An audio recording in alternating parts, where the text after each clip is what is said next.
नमस्कार दोस्तों, स्वागत है आप सभी का एक बार फिर तक्षशिला इंस्टीट्यूट भोपाल में। दोस्तों आज हम यहाँ पर 5 और 6 सितंबर के करंट अफेयर्स के बारे में डिस्कस करने जा रहे हैं। तो चलिए स्टार्ट करते हैं आज का वीडियो। दोस्तों हमारी फर्स्ट न्यूज़ दी गई है यहाँ पे। अभी हाल ही में 5 सितंबर को हमने मनाया है राष्ट्रीय शिक्षा दिवस। तो दोस्तों इस सभी को पता होगा कि राष्ट्रीय शिक्षा दिवस 5 सितंबर को मनाया जाता है। अब दोस्तों यहाँ पे स्पेशल क्या है तो हम इसके बारे में देख लेते हैं। देश भर में छात्रों के जीवन को आकार देने में महत्वपूर्ण योगदान देने वाले शिक्षकों को सम्मानित करने के लिए 5 सितंबर को शिक्षक दिवस मनाया गया है। यह दिन भारत के प्रथम उपराष्ट्रपति और दूसरे राष्ट्रपति, दोस्तों यहाँ पे इंपॉर्टेंट चीज़ क्या है, यह सर्वपल्ली राधाकृष्णन प्रथम उपराष्ट्रपति और दूसरे राष्ट्रपति महान शिक्षाविद डॉक्टर राधाकृष्णन की जयंती के रूप में के उपलक्ष्य में मनाया जाता है। तो दोस्तों इसके बारे में यहाँ पे याद रखना, यह प्रथम क्या थे, उपराष्ट्रपति, और दूसरे भारत के राष्ट्रपति जो कि जवाहरलाल नेहरू के बाद राष्ट्रपति बने थे। तो दोस्तों इनके बारे में याद रखना यहाँ पे।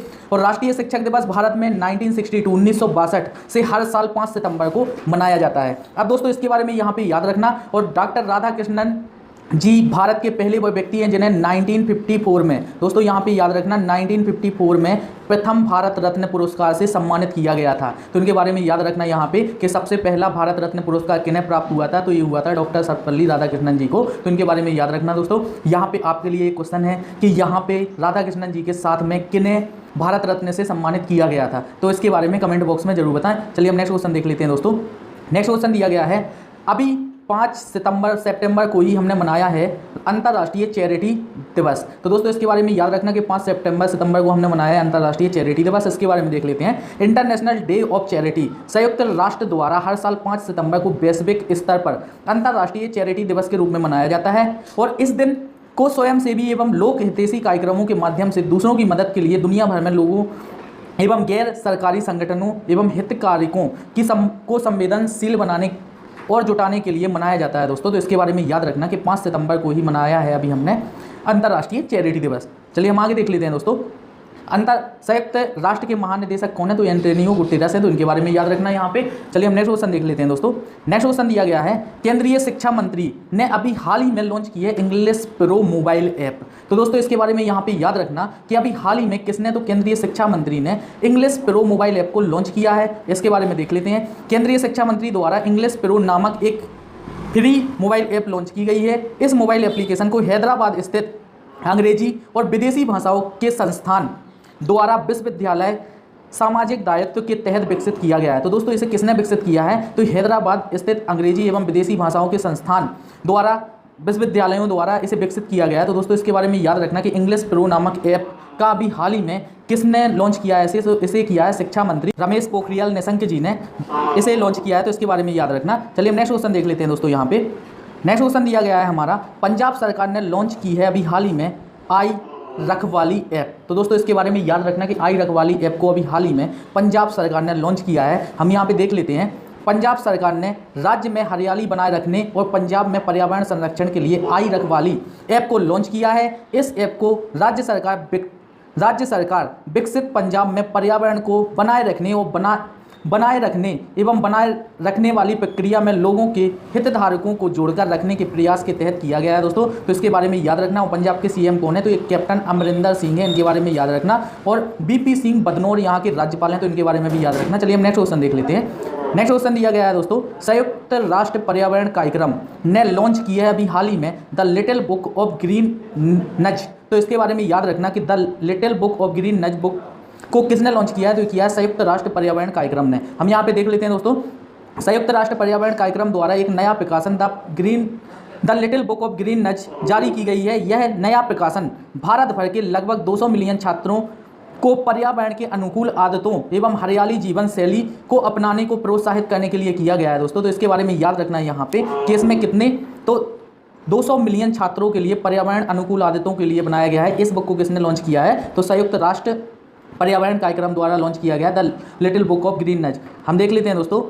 संयुक्त राष्ट्र के पर्यावरण कार्यक्रम के कार्यकारी निदेशक कौन है, तो ये इंगर एंडरसन है। तो उनके बारे में याद रखना। हम नेक्स्ट क्वेश्चन देख लेते हैं दोस्तों। यहाँ दोस्तों ये नेक्स्ट क्वेश्चन इसे देख लेते हैं। बंगाल की खाड़ी में आरंभ हुआ 11वां इंदिरा नेवी नौसेना अभ्यास। तो दोस्तों इसके बारे में याद रखना यहाँ पे कि अभी हाल ही में बंगाल की खाड़ी में आरंभ हुआ 11वां इंदिरा नेवी नौसेना अभ्यास। हम यहाँ पे देख लेते हैं। यह द्विपक्षीय अभ्यास है। भारतीय नौसेना एवं रूसी नौसेना के बीच वार्षिक रूप से होने वाले द्विपक्षीय समुद्री अभ्यास इंदिरा नेवी का 11वां संस्करण आरंभ हो गया है और द्विवार्षिक एवं द्विपक्षीय समुद्री अभ्यास का आयोजन बंगाल की खाड़ी में 4 से 5 सितंबर 2020 को किया गया दोस्तों। और समुद्री अभ्यास इंदिरा नेवी दोनों नौसेनाओं के बीच में दीर्घकालिक रणनीतिक संबंध का प्रतीक है। तो इसके बारे में याद रखना यहाँ पे कि दोस्तों इंदिरा नेवी युद्ध अभ्यास भारत ने अभी किसके साथ किया है, तो ये किया है रूस के साथ। तो इसके बारे में याद रखना। यह कौन सा संस्करण है, तो 11वां संस्करण है इसका, तो इसके बारे में भी याद रखना यहाँ पे। और रूस के राष्ट्रपति कौन है दोस्तों, तो व्लादिमीर पुतिन है, जिनका कार्यकाल अभी हाल ही में 2036 तक कर दिया गया है। तो इसके बारे में याद रखना यहाँ पे।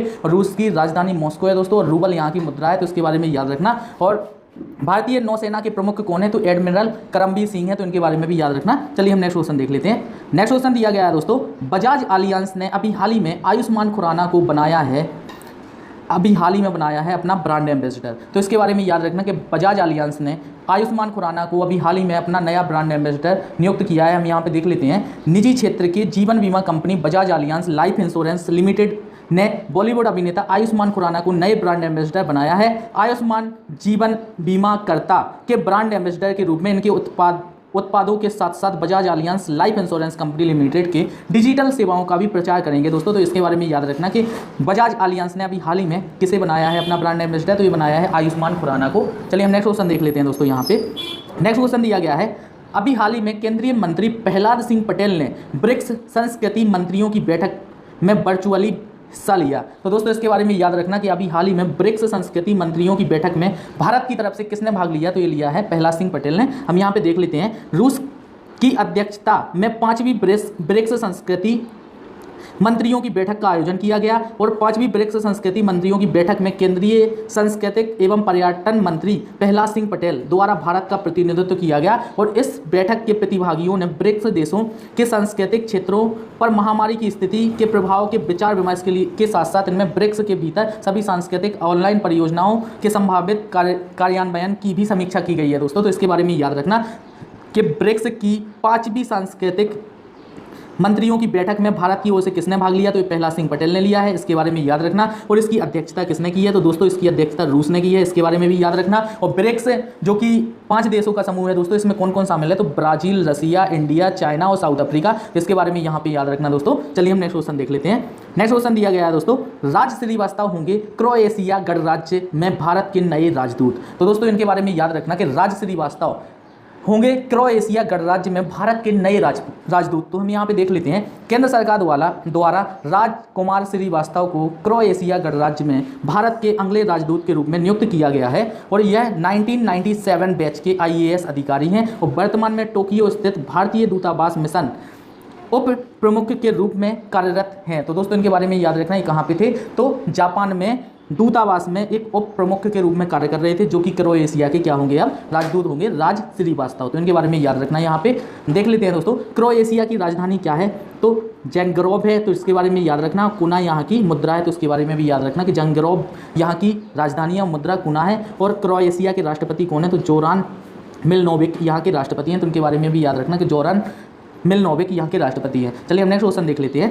नेक्स्ट क्वेश्चन दिया गया है दोस्तों, भारत के पी इयान ने जीता है world open online chess tournament. तो दोस्तों अभी हाल ही में इनके बारे में याद रखना कि भारत के पी इयान ने जीता है world open online chess tournament. दोस्तों इंपॉर्टेंट क्वेश्चन रहेगा, यहाँ पे स्टार लगा के याद रखना इस चीज़ को कि पी इयान जो कि भारत के ग्रैंड मास्टर हैं, इन्होंने world open online chess tournament जीता है। हम यहाँ पे देख लेते हैं। भारतीय ग्रैंड मास्टर पी इयान ने प्रतिष्ठित 48 annual world open online chess tournament अपने नाम कर लिया है। इन्होंने इसे जीतने के लिए संभावित 9 में से 7.5 अंक स्कोर किए हैं दोस्तों, जिसमें 6 जीते हैं और 3 क्या हुए हैं, तो ड्रा हुए हैं दोस्तों। तो इनके बारे में याद रखना यहाँ पे कि 6 जीत के यहाँ पे अंक मिले हैं, साथ ही साथ 3 ड्रॉ के अंक मिले हैं 1.5, तो 7.5 अंकों के साथ इन्होंने world open online chess tournament को जीत लिया है। इनका नाम क्या है दोस्तों, तो पी इयान है। इनके बारे में याद रखना। और दोस्तों यहाँ पे कमेंट बॉक्स में एक चीज़ जरूर बताना, पी इयान है कहाँ से। चलिए हम नेक्स्ट क्वेश्चन देख लेते हैं।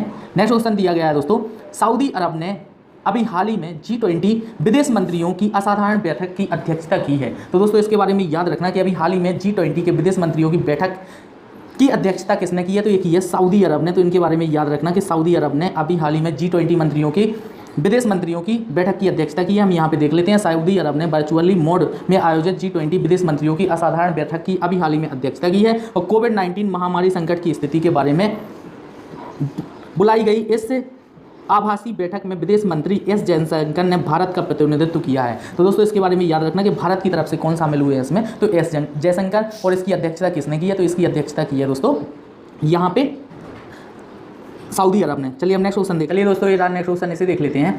अभी हाल ही में रिजर्व बैंक ने मुरली रामकृष्ण को साउथ इंडियन बैंक का नया एमडी और सीईओ नियुक्त करने को मंजूरी दी है। तो दोस्तों इनके बारे में याद रखना कि साउथ इंडियन बैंक का नया एमडी और सीईओ किन्हें नियुक्त किया जाएगा, तो ये मुरली रामकृष्ण को किया जाएगा। हम यहाँ पे देख लेते हैं। भारतीय रिजर्व बैंक ने मुरली रामकृष्णन को 1 अक्टूबर 2020 से 3 साल की अवधि के लिए साउथ इंडियन बैंक के प्रबंध निदेशक एवं सीईओ नियुक्त करने को मंजूरी दे दी है दोस्तों। तो इनके बारे में याद रखना कि मुरली रामकृष्णन साउथ इंडियन बैंक के नए एमडी और सीईओ होंगे। और साउथ इंडियन बैंक का मुख्यालय कहाँ पे है, तो त्रिशूर केरल में है दोस्तों। तो इसके बारे में याद रखना। चलिए हम नेक्स्ट क्वेश्चन देख लेते हैं। चलिए दोस्तों ये नेक्स्ट क्वेश्चन इसे देख लेते हैं। एस कृष्णन होंगे पंजाब और सिंध बैंक के नए एमडी और सीईओ। तो इनके बारे में याद रखना। हम यहाँ पे देख लेते हैं। कैबिनेट की नियुक्ति समिति ने एस कृष्णन को पंजाब और सिंध बैंक के प्रबंध निदेशक एवं मुख्य कार्यकारी अधिकारी के रूप में नियुक्त करने को मंजूरी दी है। वह एस जयशंकर की जगह लेंगे दोस्तों। तो इनके बारे में याद रखना कि एस जयशंकर की जगह लेंगे एस कृष्णन, जो कि पंजाब और सिंध बैंक के एमडी और सीईओ नियुक्त किए जाएंगे।